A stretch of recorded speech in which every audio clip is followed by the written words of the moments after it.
वो तैयार शुदा फसल वो सारी सैलाब जो है वो बहा कर ले गया। और इसके अलावा भी लोगों का बड़े नुकसानात हुए हैं। सैलाब ने इस वक्त पंजाब के अंदर बहुत तबाही मचाई हुई है। अस्सलाम वालेकुम जी। वालेकुम सलाम जी। चाचा जी की नाम है अपना? मोहम्मद अशरफ मार साहब जी। अच्छा अशरफ महार साहब, किन्ना नुकसान हो गया लोगों का, किन्नी तबाही मचा रखी है सैलाब ने? ਕਿਹੜਾ ਨੁਕਸਾਨ ਹੋਇਆ ਉਹ ਤਾਂ ਸੋਚ ਹੀ ਨਹੀਂ ਸਕਣਾ ਕੀ ਕੁਝ ਬੰਦਿਆਂ ਗਰੀਬਾਂ ਦਾ ਲਗਾ ਗਿਆ ਹੈ। ਤੇ ਸਾਡੇ ਕਿ ਨਾਕਾਂ ਦਾ ਜ਼ਮੀਨ ਕਿਹੜੀ ਹੈ, ਸਾਰੀ ਪਾਣੀ ਤੇ ਸਾਰਾ ਨਿਗੇ ਅਰਸ਼ ਆਂਦੀ ਪਈ ਆਵੇ, ਟਰੈਕਟਰ ਹਰ ਚੀਜ਼ ਵਿੱਚ ਖੜੀ ਹੈਗੀ ਹੈ हाँ, ਤੇ ਦਿਸ ਰਹੀ ਹੈ। फसल ਤੁਹਾਡੀ ਕਿੰਨੀ ਤਬਾਹ ਹੋਈ ਹੈ ਮੈਨੂੰ ਇਹ ਦੱਸੋ? 45 47 ਕਿੱਲਾ ਹੋ ਗਈ ਹੈ। ਤੁਹਾਡੀ ਆਪਦੀ ਜ਼ਾਤੀ ਹੱਥ ਸੀ? ਨਹੀਂ ਕੋਈ ਠੇਕੇ ਤੇ ਹੈਗੀ ਹੈ, ਕੋਈ ਰਾਖੀ ਤੇ ਹੈਗੀ ਹੈ, ਇਸ ਤਰ੍ਹਾਂ ਬੜਾ। ਹੂੰ। ਹਾਂ ਆਦੀ ਅੱਛਾ, ਫਸਲ ਹੈਗੀ ਹੈ, 21 22 ਕਿੱਲੇ ਆਦੀ ਜ਼ਮੀਨ ਹੈ, ਅੱਛਾ ਕਿੰਨਾ ਤੇ ਉਹਦੇ ਫਾਇਦਾ। ਵਿੱਚ ਕੀ ਫਸਲ ਤੁਸੀਂ ਕੀ ਲਾਈ ਹੋਈ ਸੀ ਜਿਹੜੀ ਤਬਾਹ ਹੋ ਕੀ ਆ ਮਾਲ ਵਾਸਤੇ ਚਾਰਾ ਚੂਰਾ ਵੀ ਆ ਅੱਗੇ ਵਿੱਚ ਫਸਲ ਨਾਲ ਪੀਲੀ ਵੀ ਵਿੱਚ ਹੈਗੀ ਸੀ ਤੇ ਕੋਈ ਦਾਈ ਪੱਕ ਰਿਹਾ ਸੀ ਮੁੰਜੀ ਤੇ ਕੋਈ ਗਈ? ਆਦੀ ਕੱਚੀ ਖੜੀ ਹੈ, ਕੋਈ ਲਾਵਣ ਵਾਲੀ ਪਿਆ ਹੈ, ਬਸ ਇਸ ਤਰ੍ਹਾਂ ਹੈ ਮਾਹੌਲ। ਅੱਛਾ, ਤੇ ਹੁਣ ਲੈਂਦਾ ਚੜਦਾ ਕਰਦਾ ਹੈ, ਨਾ ਸਮਾਨ ਕੱਢਣਾ ਨਿਕਲਾ ਹੈ ਤੇ ਨਾ ਕੋਈ ਸ਼ੈ ਨਿਕਲੀ ਅੱਛਾ ਹੈ। ਤੁਹਾਡੇ ਘਰ ਦੇ ਵਿੱਚ ਸਾਰਾ ਪਾਣੀ ਪਾਣੀ ਜਮਾ ਹੋ ਗਿਆ, ਕਿਵੇਂ ਬਾਹਰ ਨਿਕਲੋਗੇ, ਕੀ ਸੂਰਤ ਹਾਲ ਹੈ? ਕੀ ਸੂਰਤ ਹਾਲ ਹੈ ਸੀ, ਮਾਲ ਬਣਾਗਾ ਪਿਛਾ ਕਰ ਲਿਆ ਘਰੀ ਇੱਥੇ ਕੀ ਹਾਪੀ ਹੈਗੀ ਹੈ ਹੂੰ, ਤੇ ਅਸੀਂ ਬਣਾਗਾ ਪਿਛਾ ਮਾਲ ਨਾਲ ਮੁੜ ਸ਼ਾਮੀ ਕੋਈ ਨਾ ਕੋਈ ਉਹਦੇ ਕੋਲ ਆਨੇ ਆ, ਮੁੜ ਸਮਾਨ ਹਰ हाँ, ਚੀਜ਼ ਵਾਸਤੇ ਇੱਕ ਕੌਡੀ ਵੀ ਨਹੀਂ ਚੁੱਕਦੇ ਜਾਂ ਗਿਲਾਸ ਹੀ ਲੈ ਗਏ ਉਹਨੇ ਨਾਲ ਅਸੀਂ ਪਾਣੀ ਪੀ ਲਈਏ। ਹੁਣ हाँ। ਪਾਣੀ ਉਤਨੋਂ ਇੱਥੇ ਆਦੇ ਜਾਨਾ ਲੈ ਤੇ ਨਿਕਲਿਆ ਮਸੇ ਤੇ ਮੁੜ ਘਰ ਵੀ ਸਾਡਾ ਹੋਵੇ ਟਰੈਕਟਰ ਆ ਚੀਜ਼ ਖੜੀ ਕਿਵੇਂ ਛੱਡ ਕੇ ਨਿਕਲੀਏ। ਅੱਛਾ ਚਾਚਾ ਜੀ ਅਗਰ ਤੁਹਾਨੂੰ ਕਿਹਾ ਜਾਏ ਕਿ ਮਜ਼ੀਦ ਇੱਥੇ ਹੋਰ ਖਤਰਾ ਹੈ, ਤੁਸੀਂ ਇੱਥੋਂ ਨਿਕਲੋ ਤਾਂ ਨਿਕਲੋਗੇ ਨਹੀਂ ਇੱਥੋਂ? ਮੁੜੇ ਤੇ ਇੱਕ ਦੋ ਤੇ ਅਸੀਂ ਰਵਾਂਗੇ ਭਾਵੇਂ ਕੁਝ ਵੀ ਹੁੰਦਾ ਜਿੰਨਾ ਵੀ ਨੁਕਸਾਨ ਰਹੇ, ਹੋ ਜਾਏ। ਕਿੰਨਾ ਵੀ ਨੁਕਸਾਨ ਤਾਂ ਹੁਣ ਹੋਇਆ ਹੀ ਖੜਾ ਹੈਗਾ ਹੈ। ਹੂੰ। ਨੁਕਸਾਨ ਤਾਂ ਕਿਹੜਾ ਇਸ ਉੱਤੇ ਹੋ ਰਿਹਾ, ਇਸ ਕੀ ਕਰਨਾ ਹੈ ਸਾਡਾ।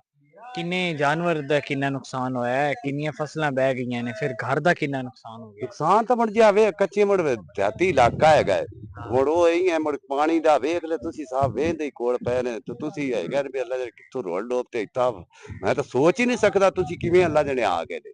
ਹੋਰ ਹਕੀਕਤ ਕੋਈ ਗੱਲ ਹੈ। ਤੁਹਾਡੀ ਮਦਦ ਵਾਸਤੇ ਨਹੀਂ ਨਹੀਂ ਪਹੁੰਚਿਆ? ਨਹੀਂ ਨਹੀਂ ਨਹੀਂ, ਕੋਈ ਸਾਥ ਤਾਂ ਕਿਸੇ ਪੁੱਛਿਆ ਹੀ ਨਹੀਂ, ਮੈਂ ਤੇ ਤੈਨੂੰ ਸ਼ਾਬਾਸ਼ ਦੇਣਾ ਤੇ ਤੇਰਾ ਕਿਆ ਹਿੰਮਤ ਮਾਰੀ ਇੱਥਾ ਪਾਣੀ ਚੀਰ ਤੇ ਤੁਸੀਂ ਆਏ ਨੇ, ਵੀ ਕਮਾਲ ਤੁਸੀਂ ਕੀਤੀ। इथी मैं खुद देखा चाचा जी, मैं ਹਾਂਜੀ तो खुद मसे पहुंचया। ਮੈਂ ਇਵੇਂ ਹੀ अगर ਤੁਹਾਨੂੰ ਕਰਦਾ ਯਾਰ। सामान ले जाना पवे तो तुसी किवें लेके ਨਾ ਨਹੀਂ जाओगे? ਆਦੀ ਜਾ ਨਹੀਂ ਮੈਂ ਤੂੰ ਇੱਥੇ ਕਿਵੇਂ ਅਪੜਿਆ ਜਿਵੇਂ ਅਸੀਂ ਵੀ ਇਨਸਾਨ ਹੈ ਤੂੰ ਵੀ ਇਨਸਾਨ ਹੈ। ਤੇ ਆਦਾ ਆਪ ਹੀ ਟਰੈਕਟਰ ਲੱਗ ਤੁਹਾਡਾ ਵਿੱਚ ਫਸਿਆ ਹੁਣ ਪਿਆ, ਕਿਸ ਉਹ ਤਰ੍ਹਾਂ ਸਾਰੀਆਂ ਪਾਣੀ ਚੀਜ਼ਾਂ ਕੀ ਅੱਜ ਹਾਲ ਵੀ ਪੈ ਨੂੰ ਆਵੇ ਸੁਆਗਾ ਪੀਟਰ ਮਾਲ ਵਾਸਤੇ ਹਰ ਚੀਜ਼ ਹੈਗੀ ਹੈ, ਮੁੜੋ ਸਾਸੀ ਕਿਤਾ ਹੁਣ ਲੈਂਦਾ ਵੇ ਇਹ ਕਰਦਾ ਹੈ। ਹੁਣ ਇਹ ਅੱਛਾ। ਵਿੱਚ ਬੰਦਾ ਕੀਤੀ ਆਵੇ ਤਾਂ ਇਹ ਨੁਕਸਾਨ ਨਹੀਂ ਕੀਤਾ ਸੋ ਪਾਣੀ ਕਿੱਥੇ ਆਪਾਂ ਖਣਿਆ ਹੈ ਇੱਥਾ ਹਾਂ। ਪਾਣੀ ਵਿਚੜਾ ਨਹੀਂ ਆਦਾ ਫਸਲ ਫੁਸਲੇ ਪੈ ਗਿਆ तो ਹਟ ਗਿਆ ਪਾਣੀ ਪਿੱਛੋਂ।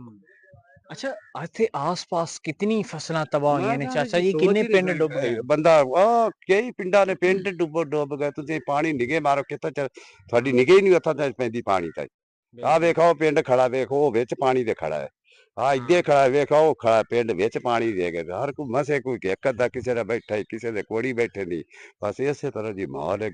ਦਿਹਾਤੀ ਇਲਾਕਾ ਹੈ। हाँ, ਸਾਨੂੰ बिल्कुल। ਮਾਲ ਤੋਂ ਹਰ ਚਾਹੇ ਦੁਬਾਰਾ ਮਾਲ ਸਾਨੂੰ ਮਾਲ ਵੀ ਹੋ ਜਾ ਦਬਾਲ ਵੀ ਹੋ ਜਾ, ਮਾਲ ਤੋਂ ਬਿਨਾ ਸਾਡਾ ਜੱਟ ਲੋਕ ਦਾ ਨਹੀਂ ਸਰਦਾ। बिल्कुल। ਕੀ ਹਾਂਜੀ ਮੈਸੇਜ ਦੇਣਾ ਚਾਹੋਗੇ ਮਰੀਮ ਨਵਾਜ਼ ਸਾਹਿਬਾ ਮਰੀਮ ਨੂੰ, ਵੀ ਕੀ ਇਹੀ ਹਾਲ ਹੈ ਚਾਹੀਦਾ? ਜੀ, ਕੋਈ ਸਾਡੀ ਗਰੀਬਾਂ ਦੀ ਕਰ ਸਕਦੀ ਹੋਵੇ ਤੇ ਹੂੰ, ਕਰ ਸਕਦੀ, ਦਾੜ ਤੇ ਸਾਨੂੰ ਹੀ ਖਾ ਜਾ ਸਰ। ਹੂੰ, ਕਿਹੜੀ ਉਧਾਰ ਲੈਸਾ ਹੈ 100 ਦੀ ਸ਼ਾਇਦ ਉਹ 250 ਜਾਂ ਪੈਸੀ हाँ। ਤੇ ਕਿਸ ਤੋਂ ਮੁੜ ਕੇ 10 ਸਾਲ ਨਹੀਂ 15 ਪੂਰੇ ਆਣੇ। ਅੱਛਾ ਕਿੰਨੀ ਦੇਰ ਲੱਗ ਜਾਏਗੀ ਇਹ ਕਿਸਾਨਾਂ ਨੂੰ ਕਮਰ ਸਿੱਧੀ ਕਰਨ ਵਾਸਤੇ ਜਿਤਨਾ ਨੁਕਸਾਨ ਹੋ ਗਿਆ? ਮੈਂ ਥੋੜਾ ਸੋਚ ਹੀ ਨਹੀਂ ਸਕਣਾ, ਐਵੇਂ ਵੀ ਗੈਰ ਸਿੱਧੇ ਹੁੰਦੇ ਹੁੰਦੇ ਵੀ ਕਰਜ਼ੇ ਲਾਉਂਦੇ ਆ। हाँ। ਮੈਂ ਤਾਂ ਯਾਰ ਜ਼ਿੰਦਗੀ ਗੁਜ਼ਰ ਜਾ ਸੀ ਤੇ 15 10 ਸਾਲ ਤੇ ਕਿਧਰੇ ਨਹੀਂ ਗਏ। ਚਾਚਾ ਜੀ ਕਿਤਨਾ ਕਰਜ਼ ਕਿਤਨਾ ਲਿਆ ਸੀ ਫਸਲ ਨੂੰ ਤਿਆਰ ਕਰਨ ਵਾਸਤੇ, ਜਿਹੜਾ ਨਾ ਇਹ ਖਾਦ ਪਾਣੀ ਵਾਸਤੇ?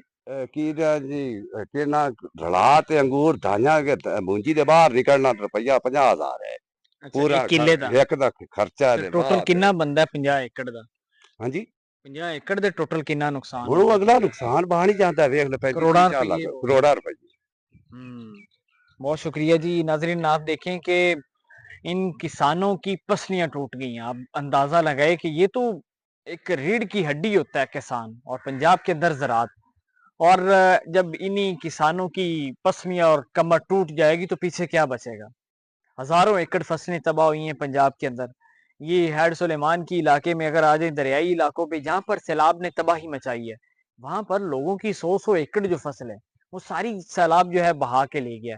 ये इनकी उम्मीदें भी थी, इनके ख्वाब भी थे, इनकी मेहनत भी थी, वो सब बहा के ले गया। मुझे इजाजत दीजिएगा, अल्लाह ने के बाद।